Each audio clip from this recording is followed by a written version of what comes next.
എല്ലാ വിദ്യാർത്ഥികളെയും BSSC ഐടിയുടെ നേതൃത്വത്തിൽ നടക്കുന്ന ഓൺലൈൻ ക്ലാസ്സിലേക്ക് സ്വാഗതം ചെയ്യുന്നു.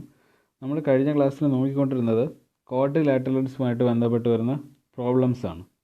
ക്വാഡ്രിലാറ്ററിൻ്റെ അകത്ത് മെയിനായിട്ട് നമ്മൾ പഠിച്ചത് സ്ക്വയർ പഠിച്ചു, സമചതുരം പഠിച്ചു, അതുപോലെ തന്നെ റെക്റ്റാങ്കിൾ ചതുരം പഠിച്ചു, അതുപോലെ തന്നെ നമ്മൾ വേറൊരു കാര്യം കൂടെ പഠിച്ചു, പാരലലോഗ്രാം.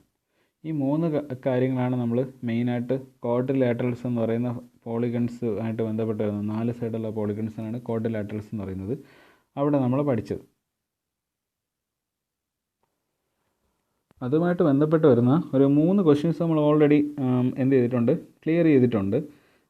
അപ്പം നമ്മൾ ഇനി ബാക്കി എന്താ വരേണ്ടതെന്ന് ചോദിച്ചു കഴിഞ്ഞാൽ ഒരു അടുത്ത് കുറച്ച് ക്വസ്റ്റ്യൻസും കൂടെ ഉണ്ട്. ഈ ക്വാഡ്രിലാറ്ററൽസുമായിട്ട് ബന്ധപ്പെട്ട് കുറച്ച് അധികം വെറൈറ്റി ക്വസ്റ്റ്യൻസ് ഉണ്ട്. സോ എല്ലാ ക്വസ്റ്റ്യൻസും മിനിമം ഒരെണ്ണമെങ്കിലും നമ്മൾ എന്ത് ചെയ്യണം, ഒരു മോഡലെങ്കിലും എല്ലാ ക്വസ്റ്റ്യൻസിൽ നിന്നും മിനിമം ഒരു മോഡലെങ്കിലും ചെയ്തിരിക്കണം.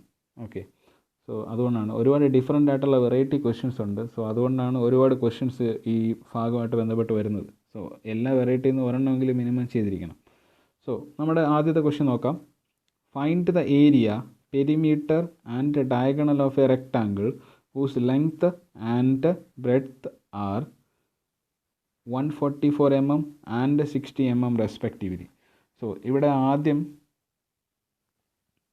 എനിക്ക് പറയാനുള്ളതെന്ന് വെച്ച് കഴിഞ്ഞാൽ, ക്വസ്റ്റ്യൻ ഞാൻ വായിക്കും, മലയാളത്തിൽ പറഞ്ഞുതരും. അതിനുശേഷം നിങ്ങൾ ഈ വീഡിയോ ഒന്ന് സ്റ്റോപ്പ് ചെയ്ത് വയ്ക്കുക. എന്നിട്ട് സ്വന്തമായിട്ട് നിങ്ങൾക്ക് എന്താണോ ചെയ്യാൻ പറ്റുന്നത് നിങ്ങൾ ചെയ്ത് നോക്കുക. ആൻസർ കറക്റ്റ് ആയിരുന്നാലും ആൻസർ തെറ്റിപ്പോയാലും സാരമില്ല. നിങ്ങൾ 2 കേസിൽ നിങ്ങൾ ജസ്റ്റ് എൻ്റെ എക്സ്പ്ലനേഷൻ കൂടെ ഒന്ന് കാണുക. സോ ഫൈൻഡ് ദ ഏരിയ കണ്ടുപിടിക്കണം, പെരിമീറ്റർ ആൻഡ് ഡയഗണൽ 3 കണ്ടുപിടിക്കണം. ഏരിയ കണ്ടുപിടിക്കണം, പെരിമീറ്റർ കണ്ടുപിടിക്കണം, ഡയഗണൽ കണ്ടുപിടിക്കണം. ഓഫ് എ റെക്ടാങ്കിൾ ആണ്. Okay, whose length and breadth are 144 mm and 60 mm. ഒരു റെക്ടാങ്കിളെ സംബന്ധിച്ചിടത്തോളം പ്രധാനമായിട്ട് ഒരു 2 ഡയമെൻഷണൽ ഫിഗറാണ്. അതുപോലെ തന്നെ അതിൻ്റെ നീളവും വീതി അറിയാമെങ്കിൽ ബേസിക്കലി നമുക്ക് എല്ലാം കണ്ടുപിടിക്കാൻ പറ്റും. ഓക്കെ, ലെങ്ത്തും ബ്രെഡ്ത്തും നമുക്കറിയാമെങ്കിൽ ബാക്കി എല്ലാ വാല്യൂസും, അതായത് ഏരിയയും പെരിമീറ്ററും ഡയഗണലും എല്ലാം കണ്ടുപിടിക്കാൻ പറ്റും. അതിൻ്റെ ഫോർമുലകളുണ്ട്. സോ അതാണ് ഞാൻ ആദ്യം തന്നേക്കുന്ന സാധനങ്ങൾ എടുത്തെഴുതി. ലെങ്ത്ത് നമ്മൾ L കൊണ്ടാണ് സൂചിപ്പിക്കുന്നത്, എവിടെ എടുത്തെഴുതിയിട്ടുണ്ട്. അതുപോലെ തന്നെ ബ്രെഡ്ത്ത് B കൊണ്ടാണ് സൂചിപ്പിക്കുന്നത്,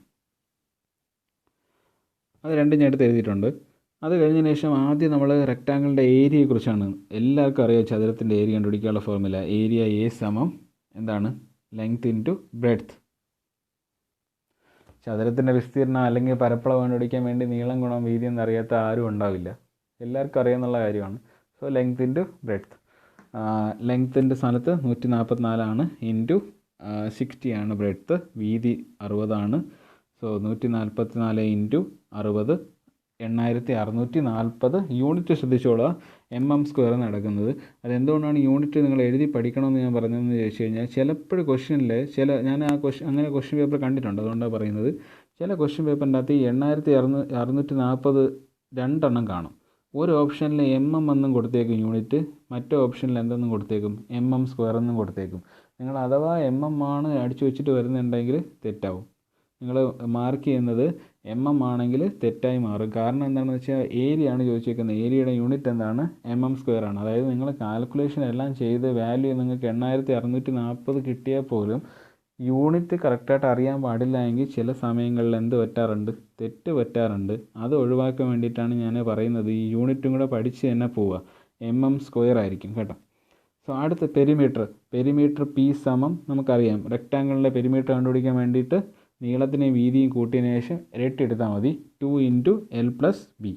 സോ അതാണ് ഇവിടെ രണ്ടാമത്തെ കാര്യമായിട്ട് നമ്മൾ കണ്ടുപിടിക്കുന്നത്. 2 ഇൻറ്റു L + B ആണ് വരുന്നത്. 2 ഇൻറ്റു ലെങ്ത് എന്ന് പറഞ്ഞു കഴിഞ്ഞാൽ എത്രയാണ്, 144 + 60. സോ 144നെ 60നെയും കൂട്ടിക്കഴിഞ്ഞാൽ 204 കിട്ടും. ഇൻറ്റു 2 എത്ര കിട്ടും, നമ്മുടെ ആൻസർ 408 എന്ന് കിട്ടും, അല്ലെങ്കിൽ 408. ഇവിടെ നിങ്ങൾ നോട്ടീസ് ചെയ്യേണ്ട കാര്യം എന്താണെന്ന് ചോദിച്ചു കഴിഞ്ഞാൽ, ഇവിടെ യൂണിറ്റ് നോക്കിക്കോളാം, mm-ലായിരിക്കും കിടക്കുന്നത്. കാരണം പെരിമീറ്റർ എന്ന് പറഞ്ഞാൽ നീളമാണ്, അതുകൊണ്ടാണ് mm-ൽ കിടക്കുന്നത്.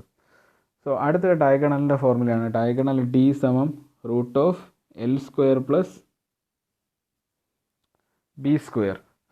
ഡയഗണൽ ഡി സമം root of L square plus B square. എല്ലിൻ്റെ സ്ഥാനത്ത് 144 കൊടുക്കുക. 144 സ്ക്വയർ പ്ലസ് 60 സ്ക്വയർ എന്നാവും. 144 സ്ക്വയർ കണ്ടുപിടിക്കണമെങ്കിൽ ഒരു ബുദ്ധിമുട്ടുമില്ല. 144 ഇൻറ്റു 144 കാൽക്കുലേറ്ററിൽ ചെയ്താൽ മതി, ആൻസർ കിട്ടും. 60 സ്ക്വയർ കണ്ടുപിടിക്കണമെങ്കിൽ 60 ഇൻറ്റു 60 ചെയ്താൽ മതി. ആ കിട്ടുന്ന ആൻസറുകളെ റൂട്ടിൻ്റെ അകത്ത് വെച്ച് തന്നെ കൂട്ടുക. സോ 144 സ്ക്വയർ നമുക്ക് 20,736 കിട്ടും. 60 സ്ക്വയർ 3,600 കിട്ടും. രണ്ടും കൂടെ കൂട്ടുമ്പോൾ 24,336 കിട്ടും. അതിൻ്റെ റൂട്ട് എടുത്തു കഴിഞ്ഞാൽ നിങ്ങൾക്ക് 156 mm കിട്ടും. സോ ഡയഗണൽ എത്രയാണ്? 156 mm ആണ്. ഇതിൻ്റെ അകത്ത് വേറെ ബുദ്ധിമുട്ടായിട്ടൊന്നുമില്ല. അതിൻ്റെ അകത്ത് ആകപ്പാടെ അറിയേണ്ട കാര്യം എന്ന് വെച്ച് കഴിഞ്ഞാൽ ഫോർമുലകൾ അറിയണം. റെക്റ്റാങ്കിളെ സംബന്ധിച്ചിടത്തോളം ഏരിയ ആണുള്ള ഫോർമുല നീളം കൂടം വീതി. A ഇൻറ്റു A സമം ഏരിയ A സമം L ഇൻറ്റു ബി. അടുത്ത് പെരിമീറ്റർ കണ്ടുപിടിക്കേണ്ടത് 2 ഇൻറ്റു L പ്ലസ് ബി. അതുപോലെ തന്നെ ഡയഗണൽ കണ്ടുപിടിക്കേണ്ടത് ഡി സമം എന്താണ്? Root of L square plus B square. ഇതുപോലെ തന്നെ നമ്മൾ സമചതുരത്തിൻ്റെ പഠിച്ചപ്പോഴും അതിൻ്റെ ഫോർമുലകൾ പഠിച്ചേക്കുക. സൈഡിൻ്റെ സ്ക്വയർ ഏരിയ A സമം സ്മോൾ a സ്ക്വയർ, സൈഡിൻ്റെ സ്ക്വയർ. അടുത്ത് ഡയഗണൽ ഡി സമം റൂട്ട് 2 ഇൻറ്റു എ. അടുത്ത് പെരിമീറ്റർ സമം 4 ഇൻറ്റു എ. അവസാനം ഡയഗണലിൻ്റെ ടേംസിൽ ഏരിയ കണ്ടുപിടിക്കണമെങ്കിൽ ഡയഗണൽ സ്ക്വയർ ഡിവൈഡ് ബൈ 2. ഈ 4 ഫോർമുലയാണ് സ്ക്വയറിൻ്റെ അകത്ത് നമ്മൾ പഠിച്ചത്. ഇവിടെ നമ്മൾ 3 ഫോർമുലയാണ്. ആ 3 ഫോർമുല ഈ ഒരു ഒറ്റ സിംഗിൾ ക്വസ്റ്റ്യൻ്റെ അകത്ത് നമ്മൾ എന്ത് ചെയ്തിട്ടുണ്ട്? അപ്ലൈ ചെയ്തിട്ടുണ്ട്. സോ അടുത്ത ക്വസ്റ്റ്യനിലോട്ട് പോകാം. അടുത്ത ക്വസ്റ്റ്യൻ ഒന്ന് വായിക്കാം. The perimeter of a rectangle is equal to 42 centimetre. If its breadth is 9 centimetre, find the length of the rectangle. So perimeter of ഒരു റെക്ടാങ്കിൾ വന്നിട്ടുണ്ട്. ആ റെക്ടാങ്കിളിൻ്റെ പെരിമീറ്റർ എത്രയാണെന്ന് പറഞ്ഞിട്ടുണ്ട്? 42 സെൻറ്റിമീറ്റർ ആണെന്ന് പറഞ്ഞിട്ടുണ്ട്. അതിൻ്റെ വീതി 9 സെൻറ്റിമീറ്റർ ആണെങ്കിൽ അതിൻ്റെ എന്ത് കണ്ടുപിടിക്കാനാണ് പറഞ്ഞേക്കുന്നത്? നീളം കണ്ടുപിടിക്കാനാണ് പറഞ്ഞേക്കുന്നത്. സോ ഞാൻ നേരത്തെ പറഞ്ഞത് തന്നെ ക്വസ്റ്റ്യൻ മനസ്സിലാക്കി കഴിഞ്ഞ് കഴിഞ്ഞാൽ നിങ്ങൾ വീഡിയോ പോസ് ചെയ്ത് വയ്ക്കുക. അതിനുശേഷം നിങ്ങൾ സ്വന്തമായിട്ട് നിങ്ങളുടേതായിട്ടുള്ള രീതിയിൽ ആൻസർ കണ്ടുപിടിക്കാൻ ശ്രമിക്കുക. അത് കണ്ടുപിടിക്കാൻ സാധിച്ചാലും ഇല്ലെങ്കിലും കറക്റ്റാണെങ്കിലും തെറ്റാണെങ്കിലും നിങ്ങൾ എൻ്റെ എക്സ്പ്ലനേഷൻ കൂടെ ഒന്ന് എന്ത് ചെയ്യുക? കാണുക. സോ ആദ്യം തന്നെ പെരിമീറ്റർ നമുക്ക് തന്നേക്കുന്ന വാല്യൂസ് എടുത്തെഴുതാം. തന്നേക്കുന്ന വാല്യൂ ആദ്യം പെരിമീറ്ററാണ്. പി സമം എന്താണ്? 42 സെൻറ്റിമീറ്റർ. അടുത്ത വീതി എന്നിട്ടുണ്ട് എത്രയാണ്? 9 സെൻറ്റിമീറ്റർ. രണ്ട് വാല്യൂസ് എടുത്തെഴുതി. നമുക്കറിയാം ഒരു റെക്റ്റാങ്കിളിനെ സംബന്ധിച്ചിടത്തോളം അതിൻ്റെ പെരിമീറ്റർ എന്ന് പറഞ്ഞാൽ എന്താണ്? പി സമം നമുക്കറിയാം ഫോർമുല എന്താണ്? 2 ഇൻറ്റു എൽ പ്ലസ് ബി. അതായത് നീളവും വീതിയും കൂട്ടിയതിന് ശേഷം ഇരട്ടി എടുക്കുന്നതാണ് ഒരു റെക്റ്റാങ്കിളിനെ സംബന്ധിച്ചിടത്തോളം അതിൻ്റെ എന്തെന്ന് പറയുക? അതിൻ്റെ പെരിമീറ്റർ എന്ന് പറയുക. സോ പെരിമീറ്റർ ഇവിടെ 42 സെൻറ്റിമീറ്റർ ആണെന്ന് തന്നിട്ടുണ്ട്. അതിൻ്റെ താഴെ തന്നെ ഞാൻ കറക്റ്റായിട്ട് അതിൻ്റെ താഴെ തന്നെ ഞാൻ എടുത്തെഴുതിയിട്ടുണ്ട്. പി സമം എന്താണ്? പെരിമീറ്ററിൻ്റെ ഫോർമുല പക്ഷേ എന്താണ്? 2 ഇൻറ്റു എൽ പ്ലസ് ബി.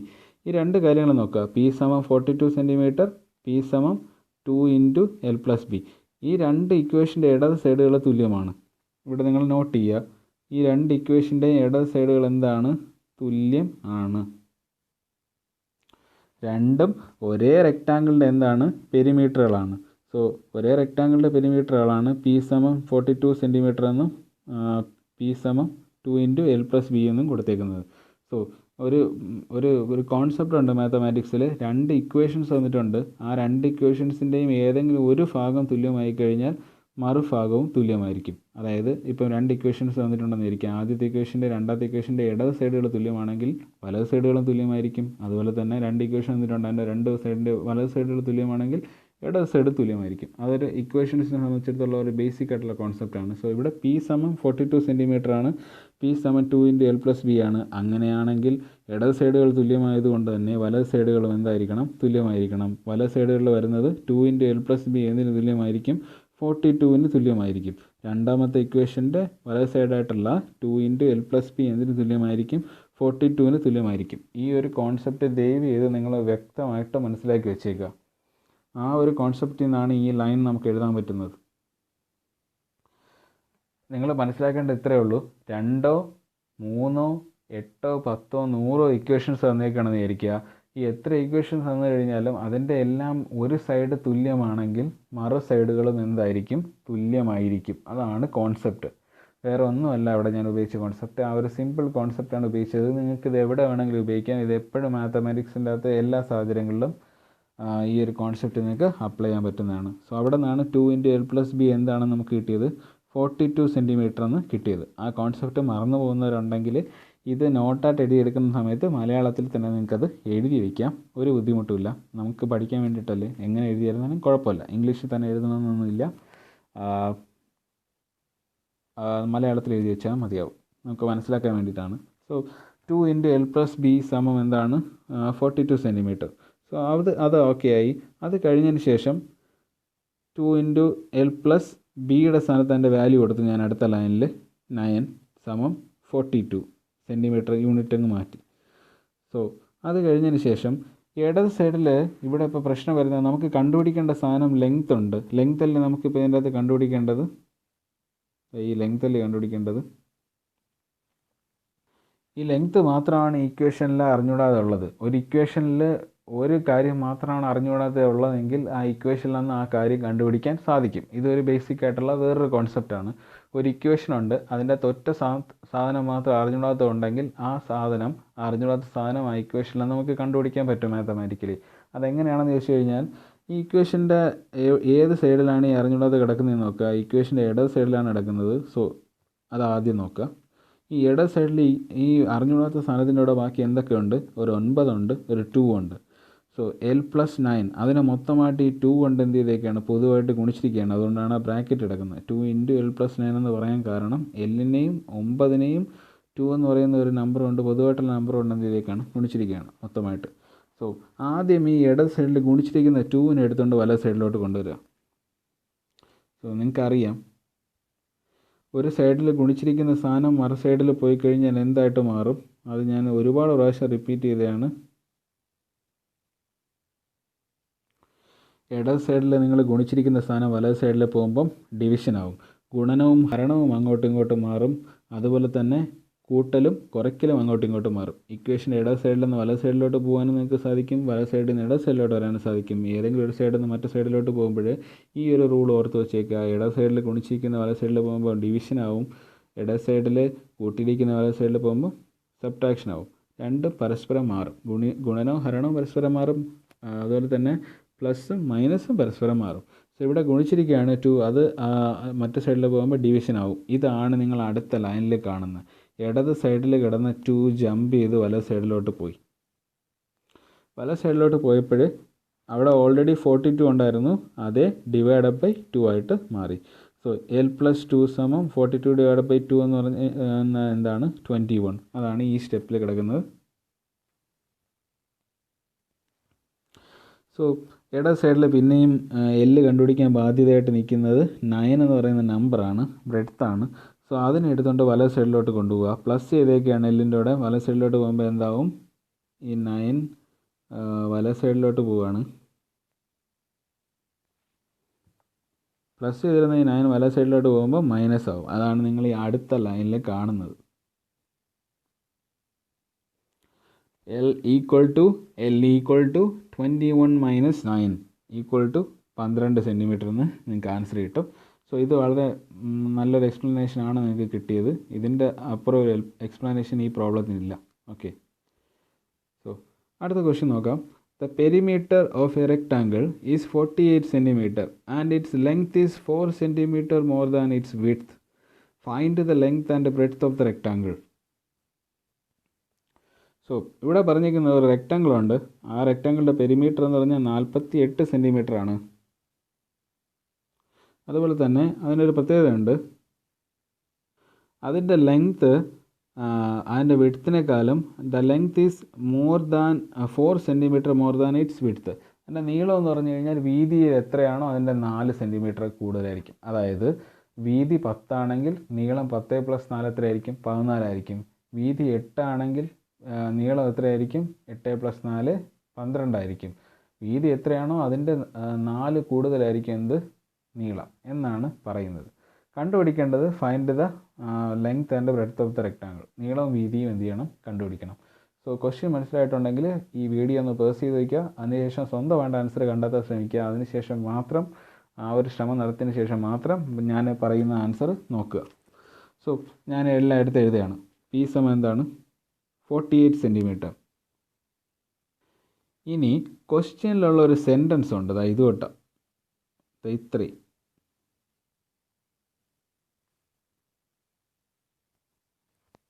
ആ സെൻറ്റൻസിനെ നമുക്ക് മാത്തമാറ്റിക്സിലോട്ട് മാറ്റണം. ആ സെൻറ്റൻസ് പറയുന്നത് എന്താണെന്ന് ആദ്യം വ്യക്തമായിട്ട് മനസ്സിലാക്കുക, എന്നിട്ട് മാത്രമേ അതിനെ മാത്തമാറ്റിക്സിലോട്ട് മാറ്റാൻ പറ്റുള്ളൂ. ലെങ്ത്തിന് നമ്മൾ സൂചിപ്പിക്കുന്ന ലെറ്റർ എൽ ആണ്. സോ ഞാനിവിടെ ഇടത് സൈഡിൽ എൽ എന്ന് എടുത്തെഴുതി. ഇനി അവിടെ ഈ സെൻറ്റൻസ് പറയുന്നത് its length is 4 centimetre more than its width. So length എന്ന് പറഞ്ഞു കഴിഞ്ഞാൽ വിഡ്ത്ത് നമ്മൾ സൂചിപ്പിക്കുന്നത് ബി ആണ്. സോ ലെങ്ത് എന്ന് പറഞ്ഞു കഴിഞ്ഞാൽ its length is 4 centimetre more than its width.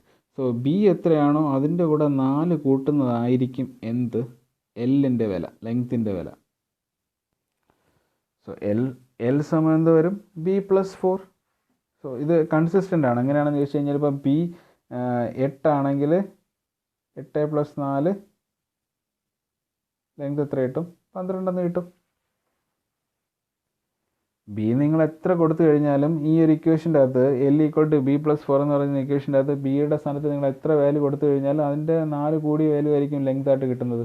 ഇത് തന്നെയല്ലേ നമ്മുടെ സെൻറ്റൻസിൻ്റെ അകത്ത് പറഞ്ഞേക്കുന്നത്, its length is 4 centimetre more than its width. So ആ ഒരു സെൻറ്റൻസിനെ നമ്മൾ മാത്തമാറ്റിക്സിലോട്ട് മാറ്റുമ്പോഴേ എൽ = എന്തെന്ന് കിട്ടും, നമുക്ക് ബി + 4 എന്ന് കിട്ടും. സോ ഞാൻ ഈ ക്വസ്റ്റ്യൻ ചെയ്തേക്കുന്നത് എൻ്റേതായിട്ടുള്ള വഴിയിലൂടെയാണ്. ടെക്സ്റ്റ് ബുക്കിൽ ഈ ക്വസ്റ്റ്യന് ചെയ്തേക്കുന്ന വഴിക്ക് ചെറിയ വ്യത്യാസമുണ്ട്. ഓക്കെ, നിങ്ങൾക്ക് അതും ഫോളോ ചെയ്യാൻ കുഴപ്പമൊന്നുമില്ല. പക്ഷേ ഞാൻ എൻ്റെ ആയിട്ടുള്ള ഒരു വഴിയെന്ന് പറഞ്ഞു കഴിഞ്ഞാൽ ഞാൻ ഈ വഴിയിലൂടെയാണ് ആൻസർ കണ്ടെത്തുന്നത്. സോ കഴിയുമെങ്കിൽ ഞാൻ സജസ്റ്റ് ചെയ്യുന്നത് എൻ്റെ വഴി തന്നെ നിങ്ങൾ തിരഞ്ഞെടുക്കുക. ഈ ഒരു രീതിയിൽ തന്നെ ഇത് ക്വസ്റ്റ്യൻ ചെയ്ത് കംപ്ലീറ്റ് ചെയ്യാം. ഇനി ടെക്സ്റ്റ് ബുക്കിലുള്ളത് ഫോളോ ചെയ്യുന്നതുകൊണ്ട് വേറെ കുഴപ്പമൊന്നുമില്ല. സോ കഴിയുന്നതും എൻ്റെ വഴി തന്നെ ഫോളോ ചെയ്യാം. ഓക്കെ, സോ അത് ക്ലിയർ ആണെന്ന് ഇപ്പം മനസ്സിലാക്കുന്നു. P = 48 centimetre. പെരിമീറ്റർ എന്ന് പറഞ്ഞു കഴിഞ്ഞാൽ പി 48 സെൻറ്റിമീറ്റർ ആണ്. ലെങ്ത്ത് സമയം എന്താണ്, ബി + 4. അതെങ്ങനെ കിട്ടിയെന്ന് ഞാനിവിടെ എക്സ്പ്ലെയിൻ ചെയ്തിട്ടുണ്ട്. സോ നമുക്കറിയാം റെക്റ്റാങ്കിളിനെ സംബന്ധിച്ചിടത്തോളം അതിൻ്റെ പെരിമീറ്ററിൻ്റെ ഫോർമുല എന്ന് പറഞ്ഞാൽ എന്താണ്, 2 × L + B. 2 × L + B. 2 × L + B. അതാണ് റെക്റ്റാങ്കിളിനെ സംബന്ധിച്ചിടത്തോളം അതിൻ്റെ പെരിമീറ്ററിൻ്റെ formula. So P = 48 centimetre, P = 2 × L + B. ഇട സൈഡുകൾ തുല്യമായതുകൊണ്ട് വല സൈഡുകളും തുല്യമാകും. നേരത്തെ നമ്മൾ കഴിഞ്ഞ ക്വസ്റ്റ്യൻ ചെയ്ത അതേ രീതി. So 2 × L + B = 48 centimetre. Okay, അവിടെ നിന്ന് നമ്മൾ നേരത്തെ നമ്മൾ ബിയുടെ വിലയാണ് ഇൻപുട്ട് ചെയ്തത്. ഇവിടെ നമുക്ക് എല്ലിൻ്റെ വില അറിയാം. എൽ സമയം എന്താണ്, ബി + 4.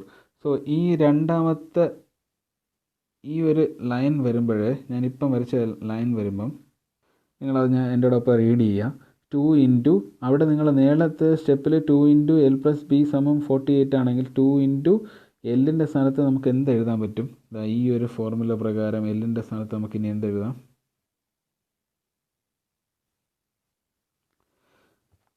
എല്ലിൻ്റെ സ്ഥാനത്ത് നമുക്ക് ബി + 4 എന്ന് എഴുതാം. അതാണ് ഞാൻ അവിടെ പിന്നെ എല്ലിന് പകരം ഞാൻ എന്തെന്ന് എഴുതിയത്, ബി + 4 എന്ന് എഴുതിയത്. പ്ലസ് പിന്നെ ഒരു ബി അവിടെ ഉണ്ട്, ആ ഫോർമുലയിലുള്ള ബി ഉണ്ട്. മേളത്തെ നോക്കുക നിങ്ങൾ, മേളത്തെ ഫോർമുലയിൽ 2 × L + B ആണ്. ഇവിടെ എല്ലിൻ്റെ സ്ഥാനത്ത് ബി + 4 എഴുതി. അതിൻ്റെ അർത്ഥം അടുത്ത് കിടക്കുന്ന ബി എടുത്ത് കളയാമെന്നല്ല, അത് അതുപോലെ തന്നെ കിടക്കും. സമം 48. സോ അടുത്ത് ചെയ്തത് ഈ മൾട്ടിപ്ലൈ ചെയ്തേക്കുന്ന 2-നെ എടുത്തുകൊണ്ട് അപ്പുറത്ത് പോയി.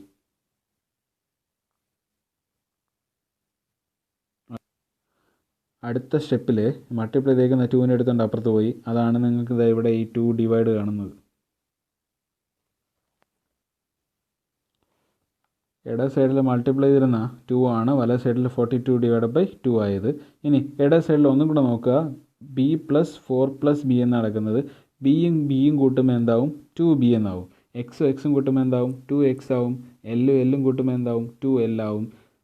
ഒരു ചക്കയും 2 ചക്കയും എടുത്ത് വെച്ച് കഴിഞ്ഞാൽ 2 ചക്കയായിട്ട് മാറും. അതാണ് ഉദ്ദേശിക്കുന്നത്. ഒരു ആപ്പിളും 2 ആപ്പിളും എടുത്ത് വെച്ചിട്ട് നിങ്ങൾ എത്ര ആപ്പിൾ ഉണ്ടെന്ന് ചോദിച്ചു കഴിഞ്ഞാൽ നിങ്ങൾ എന്ത് പറയും, 2 ആപ്പിൾ എന്ന് പറയും. അതുപോലെ തന്നെ ഒരു ബിയും മറ്റൊരു ബിയും കൂടെ കൂട്ടിച്ചേർത്ത് വെച്ച് കഴിഞ്ഞാൽ 2B ആവും.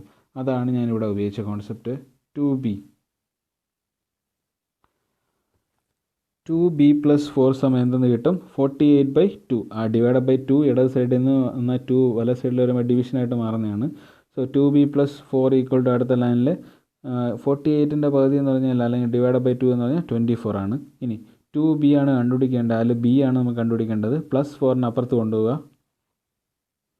ഈ +4-നെ എടുത്തുകൊണ്ട് അപ്പുറത്ത് കൊണ്ടുപോവുക.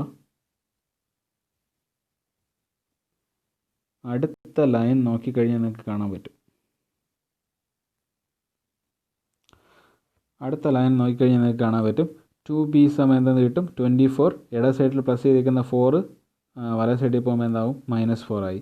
സോ 2b സമം 24 - 4 എന്ന് പറഞ്ഞു കഴിഞ്ഞാൽ 20 എന്ന് കിട്ടും. ഇനി ബിയിലൂടെ 2 എന്ത് ചെയ്തേക്കാണ്, ഗുണിച്ചിരിക്കുകയാണ്. അത് വല സൈഡിൽ പോകുമ്പോൾ 20/2 എന്നാവും ഈ ലൈനിൽ. സോ ബി സമയം എന്ത് കിട്ടും 20/2 10 സെൻറ്റിമീറ്റർ. വിഡ്ത്ത് എത്ര എന്ന് കിട്ടും 10 സെൻറ്റിമീറ്റർ എന്ന് കിട്ടും. നമുക്കറിയാം എൽ സമം എന്താണ് b+4 ആണ്.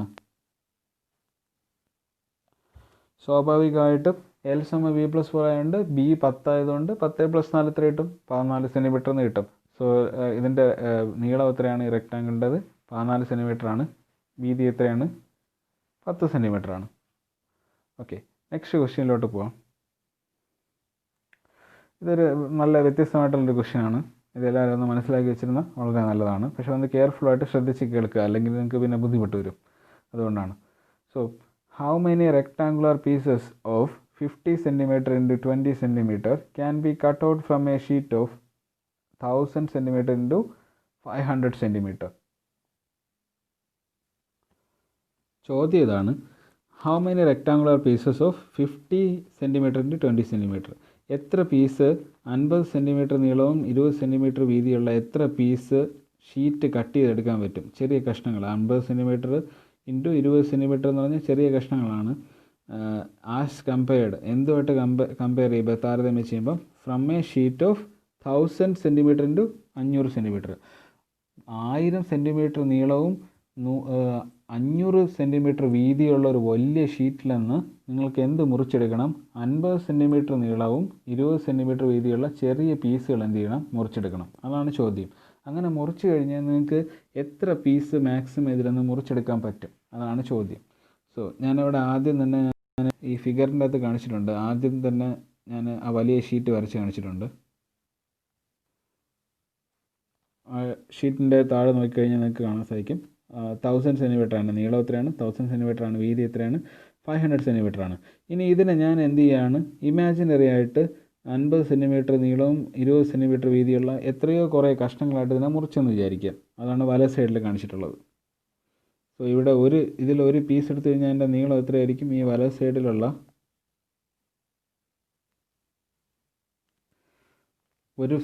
ഈ ഇട സൈഡിൽ ഇരിക്കുന്ന ഷീറ്റ് തന്നെയാണ് വല സൈഡിൽ ഇരിക്കുന്നത്. ആ ഷീറ്റിനെ പക്ഷേ എത്രയോ കഷ്ണങ്ങളായിട്ട് ഞാൻ എന്ത് ചെയ്തു? മുറിച്ച് മാറ്റി. അല്ല, ഷീറ്റിന് വ്യത്യാസമൊന്നുമില്ല, പക്ഷേ അതിനെ കുറേ പീസുകളാക്കി വെച്ചേക്കാണ്. അതിലൊരു പീസ് എടുത്തു കഴിഞ്ഞാൽ നിങ്ങൾക്ക് 50 സെൻറ്റിമീറ്റർ നീളവും 20 സെൻറ്റിമീറ്റർ വീതിയും ഉണ്ടാവും. സോ എത്ര പീസാണെന്ന് നമുക്കറിയില്ല. പക്ഷേ ഇതിൻ്റെ അകത്തുള്ള സിമ്പിളായിട്ടുള്ള കോൺസെപ്റ്റ് എന്താണെന്ന് ചോദിച്ചു കഴിഞ്ഞാൽ ഏരിയകളാണ് ഇവിടെ നമ്മൾ എടുക്കുന്നത്. സോ ഈ ഒരു ഷീറ്റിനകത്ത് എത്ര സ്ഥലമുണ്ടെന്ന് നമ്മൾ മനസ്സിലാക്കുന്നത് എന്ത് വെച്ചിട്ടാണ്? അതിൻ്റെ ഏരിയ വെച്ചിട്ടാണ്. സോ ഈ വലിയ ഷീറ്റിൻ്റെ ഏരിയയും ശ്രദ്ധിക്കുക. ഇടത് സൈഡിൽ മുറിക്കാത്ത പീസ് ഉണ്ടല്ലോ, ഈ പീസ് വലിയ ഷീറ്റ് ഉണ്ടല്ലോ, ഇടത് സൈഡിൽ കാണിച്ചിരിക്കുന്ന ഷീറ്റുണ്ട്. ആ ഷീറ്റ് മുറിക്കാത്ത ഷീറ്റാണ്. അതിൻ്റെ ഏരിയയും നിങ്ങൾ എത്രയോ കഷ്ണങ്ങളായിട്ട് മുറിച്ച ആ ഷീറ്റും ഒരേ സാധനമാണ്. സോ ഈ പീസുകളായിട്ട് മുറിച്ചെന്ന് പറഞ്ഞുകൊണ്ട് ഷീറ്റിൻ്റെ ടോട്ടൽ ഏരിയ എന്ത് ചെയ്യുന്നില്ല, മാറുന്നില്ല. അതാണ് കോൺസെപ്റ്റ് ഇവിടെ. ഇടത് സൈഡിൽ നിങ്ങളുടെ ഷീറ്റിൻ്റെ ഏരിയയും വല സൈഡിൽ നിങ്ങൾ എത്രയോ കഷ്ണങ്ങളായിട്ട് മുറിച്ചൊരു പീസുണ്ട്. ആ പീസിൻ്റെ ഏരിയ എന്തല്ല, വ്യത്യസ്തമല്ല. രണ്ടും ഒരേ ഷീറ്റായതുകൊണ്ട് തന്നെ രണ്ടിനും ഒരേ ഏരിയ ആണ്. ഒരെണ്ണം കഷ്ണങ്ങളായിട്ടിരിക്കുന്നു, ഒരെണ്ണം മുറിയാതിരിക്കുന്നു എന്ന് മാത്രമേ ഉള്ളൂ വ്യത്യാസം. സോ അതാണ് കോൺസെപ്റ്റ്. ഇനി ഇതിനെ തന്നെ വേറൊരു രീതിയിൽ മാറ്റി പറഞ്ഞു കഴിഞ്ഞാൽ, ഈ വല സൈഡിലോട്ട് നിങ്ങൾ നോക്കിക്കഴിഞ്ഞാൽ ഇതിനെ എത്ര കഷ്ണങ്ങളായിട്ട് മുറിച്ചു കഴിഞ്ഞാലും ആ കഷ്ണങ്ങളെല്ലാം തിരിച്ച് ചേർത്ത് വെച്ച് കഴിഞ്ഞാൽ നിങ്ങൾക്ക് ഈ പഴയ ഷീറ്റിൻ്റെ ഏരിയയ്ക്ക് തുല്യമായിട്ടുള്ള ഒരു ഏരിയ ഉണ്ടാക്കിയെടുക്കാൻ സാധിക്കും. അതാണ് കോൺസെപ്റ്റ്. അതാണ് ക്ലിയർ കട്ടായിട്ടുള്ള കോൺസെപ്റ്റ്. സോ ആദ്യം നമ്മളിതിന് വേണ്ടിയിട്ട്, ഈ ക്വസ്റ്റ്യൻ ചെയ്യുന്നതിന് വേണ്ടിയിട്ട് നമുക്ക് ആദ്യം ഏരിയകൾ കണ്ടുപിടിക്കാം. ഫസ്റ്റ് വലിയ ഷീറ്റിൻ്റെ ഏരിയയാണ് ഞാൻ കണ്ടുപിടിച്ചിട്ടുള്ളത്. വലിയ ഷീറ്റിൻ്റെ ഏരിയ എന്ന് വെച്ച് കഴിഞ്ഞാൽ അതിൻ്റെ നീളം 1000 ആണ്, വീതി 500 ആണ്. സോ 1000 × 500 അത് ചെയ്യുമ്പോൾ നമുക്ക് എന്ത് കിട്ടും? 500,000 എന്ന് കിട്ടും. 5 0 സെൻറ്റിമീറ്റർ സ്ക്വയർ.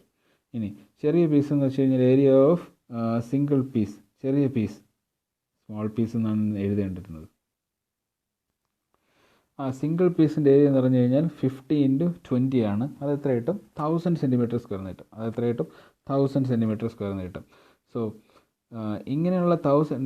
സോ ഇതിൻ്റെ അർത്ഥം എന്താണെന്ന് ചോദിച്ചു കഴിഞ്ഞാൽ ഈ വലിയ ഷീറ്റിൻ്റെ ഏരിയ ഇട സൈഡ് കാണിച്ചിരിക്കുന്ന ഈ സിംഗിൾ പീസ് ഉണ്ടല്ലോ, അതിൻ്റെ ഏരിയ എന്ന് വെച്ച് കഴിഞ്ഞാൽ 5 ലക്ഷം സെൻറ്റിമീറ്റർ സ്ക്വയർ ആണ്. എന്നാൽ വല സൈഡിൽ കാണിച്ചിരിക്കുന്ന ഈ മുറിച്ച് വെച്ചേക്കുന്ന കഷ്ണങ്ങളുടെ ഒരു കഷ്ണത്തിൻ്റെ ഏരിയ എന്ന് വെച്ച് കഴിഞ്ഞാൽ 1000 സെൻറ്റിമീറ്റർ സ്ക്വയർ ആണ്. ഈ മുറിച്ച് വെച്ചേക്കുന്ന കഷ്ണങ്ങൾ 10 എണ്ണം ഉണ്ടായിരുന്നെങ്കിൽ എത്ര ഏരിയ ഉണ്ടായിരിക്കുമായിരുന്നു? ജസ്റ്റ് ഒന്ന് ബാക്കിയെല്ലാം ബ്ലാങ്ക് ആക്കിയിട്ട് ഇത് മാത്രം ആലോചിക്കുക. ഈ വല സൈഡിൽ മുറിച്ച് വെച്ചേക്കുന്ന കഷ്ണങ്ങളുണ്ടല്ലോ, അത് 10 കഷ്ണമായിരുന്നെങ്കിൽ എത്ര ഏരിയ ഉണ്ടായിരിക്കുമായിരുന്നു? ഒരെണ്ണത്തിൻ്റെ ഏരിയ എന്താണ്? 1000 ആണ്. നമ്മളിവിടെ കണ്ടുപിടിച്ചു. ഒരെണ്ണത്തിൻ്റെ ഏരിയ എത്രയാണ്? ഒരെണ്ണത്തിൻ്റെ ഏരിയ 1000 ആണ്. 10 കഷ്ണം വരുന്നെങ്കിൽ 10 × 1000 10,000 സെൻറ്റിമീറ്റർ സ്ക്വയർ വരുമായിരുന്നു. 20 കഷ്ണമാണ് ഉണ്ടായിരിക്കുന്നതെങ്കിൽ 20 × 1000 എത്ര വരുമായിരുന്നു? 20,000 സെൻറ്റിമീറ്റർ സ്ക്വയർ വരുമായിരുന്നു. 30 കഷ്ണമാണ് കിട്ടിയിരുന്നതെങ്കിൽ, ഈ വലിയ ഷീറ്റിനെ മുറിച്ചപ്പോൾ നിങ്ങൾക്ക് 30 കഷ്ണമാണ് കിട്ടിയിരുന്നതെങ്കിൽ ഒരു പീസിൻ്റെ ഏരിയ 1000 ആയതുകൊണ്ട് 30 × എന്ത് വരും? 1000 സെൻറ്റിമീറ്റർ സ്ക്വയർ, അതായത് 30,000 സെൻറ്റിമീറ്റർ സ്ക്വയർ ആകുമായിരുന്നു. ഇനി നമുക്ക് എത്ര കഷ്ണമാണെന്ന് അറിയോ? ഇല്ല. അതല്ലേ നമുക്ക് കണ്ടുപിടിക്കേണ്ടത്. സോ അതുകൊണ്ട് ഈ അറിഞ്ഞൂടാത്ത നമ്പറിനെ നമ്മൾ n ആയിട്ട് എടുക്കുക. അതാണ് ഞാൻ അടുത്ത ലൈനിൽ സ്റ്റാർ ഇട്ടൂടെ പറഞ്ഞിട്ടുള്ളത്. Let n B the number of pieces. So ഈ വലിയ ഷീറ്റിനെ 1000 സെൻറ്റിമീറ്റർ × 500 സെൻറ്റിമീറ്റർ 500 സെൻറ്റിമീറ്റർ വീതിയുള്ള ഈ വലിയ ഷീറ്റിനെ നമ്മൾ എന്ത് ചെയ്യുകയാണ്? 1000 സെൻറ്റിമീറ്റർ സ്ക്വയറുള്ള ചെറിയ ചെറിയ പീസുകളാക്കി മാറ്റുകയാണ്. 5 ലക്ഷം സെൻറ്റിമീറ്റർ സ്ക്വയറുള്ള ഈ വലിയ ഏരിയയെ നമ്മൾ എന്ത് ചെയ്യുകയാണ്? 1000 സെൻറ്റിമീറ്റർ സ്ക്വയറുള്ള ചെറിയ പീസുകളാക്കി മാറ്റുകയാണ്. അങ്ങനെ മാറ്റിയപ്പോഴേ n പീസുകൾ നമുക്ക് കിട്ടിയെന്ന് വിചാരിക്കുക. സോ ആ n പീസുകളുടെ ഏരിയ എന്ന് പറഞ്ഞു കഴിഞ്ഞാൽ എന്തിന് തുല്യമായിരിക്കും? ഈ വലിയ ഷീറ്റിൻ്റെ ഏരിയയ്ക്ക് തുല്യമായിരിക്കും. അതാണ് ഞാൻ തുടക്കത്തിലേ പറഞ്ഞത്. ഈ ഷീറ്റ് മുറിക്കാതെ വെച്ചേക്കുന്ന ഷീറ്റും മുറിച്ച് വെച്ചേക്കുന്ന ഷീറ്റിൻ്റെ ഏരിയയ്ക്ക് വ്യത്യാസമൊന്നുമില്ല. അത് ആദ്യം മനസ്സിലാക്കുക. അത് തന്നെയാണ് ഇവിടെ ഉപയോഗിക്കുന്നത്. സോ 1000 സെൻറ്റിമീറ്റർ സ്ക്വയറുള്ള ഈ വലിയ ഷീറ്റിനെ മുറിച്ചപ്പം n പീസുകൾ നിങ്ങൾക്ക് കിട്ടിയെന്ന് വിചാരിക്കുക. അങ്ങനെയാണെങ്കിൽ അതിൻ്റെ ഏരിയ എന്തായിരിക്കും? n × 1000 സെൻറ്റിമീറ്റർ സ്ക്വയർ ആയിരിക്കും. കാരണം ഞാൻ നേരത്തെ പറഞ്ഞു 20 പീസ് കിട്ടിയിരുന്നെങ്കിൽ ഏരിയ കണ്ടുപിടിക്കാൻ വേണ്ടി 20 × 1000 ചെയ്യുമായിരുന്നു. 30 കിട്ടിയിരുന്നെങ്കിൽ 30 × 1000 ചെയ്യുമായിരുന്നു. അതുപോലെ തന്നെ n പീസസ് ആണ് കിട്ടുന്നതെങ്കിൽ n × 1000 ചെയ്യും ആ ഏരിയ കണ്ടുപിടിക്കാൻ വേണ്ടി. ഈ വലിയ ഷീറ്റിനെ മുറിക്കുമ്പോൾ n പീസസ് ആണ് കിട്ടുന്നത്. സോ n × 1000 പീസ് 1000 ആയിരിക്കും. 1000 പീസല്ല, n പീസസ് ആണ് കിട്ടുന്നത്. ഒരു പീസിൻ്റെ ഏരിയ എന്ന് പറഞ്ഞാൽ 1000 ആണ്. സോ n × 1000 സമം എന്തായിരിക്കും? ഇത് എന്തിന് തുല്യമായിരിക്കും? മറ്റേ വലിയ ഷീറ്റിൻ്റെ ഏരിയ എത്രയാണ്? 5 ലക്ഷത്തിന് എന്തായിരിക്കും? തുല്യമായിരിക്കും. സോ ഇതാണ് കോൺസെപ്റ്റ് ലൈൻ. ഇതൊന്ന് ശ്രദ്ധിച്ച് മനസ്സിലാക്കുക. സോ അവിടെ നിന്ന് എന്ത് സംഭവിക്കുമെന്ന് ചോദിച്ചു കഴിഞ്ഞാൽ n ആണ് കണ്ടുപിടിക്കേണ്ടത്. n-ൻ്റെ കൂടെ 1000 ഇട സൈഡിൽ മൾട്ടിപ്ലൈ ചെയ്തിരിക്കുകയാണ്. വല സൈഡിൽ പോകുമ്പോൾ എന്താവും? ഈ സാധനത്തിനടുത്ത് വല സൈഡിലോട്ട് പോവുകയാണ്. വല സൈഡിലോട്ട് പോകുമ്പോൾ എന്താവും? ഡിവിഷൻ ആവും. സോ 500,000 / 1000 എന്ത് കിട്ടും? 500 എന്ന് കിട്ടും. ഇത്രയേ ഉള്ളൂ, വേറെ ഒന്നുമില്ല. സോ അടുത്ത ക്വസ്റ്റ്യൻസ് ഒക്കെ ചെയ്യണമെന്നുണ്ട്, പക്ഷേ ഇപ്പം തന്നെ നമ്മളെ സമയം ഒരുപാട് എന്ത് ചെയ്യുകയാണ്? അതിക്രമിച്ചു പോയി. സോ അതുകൊണ്ട് നമുക്ക് അടുത്ത ക്വസ്റ്റ്യൻസ് അടുത്ത ക്ലാസ്സിൽ നോക്കാം.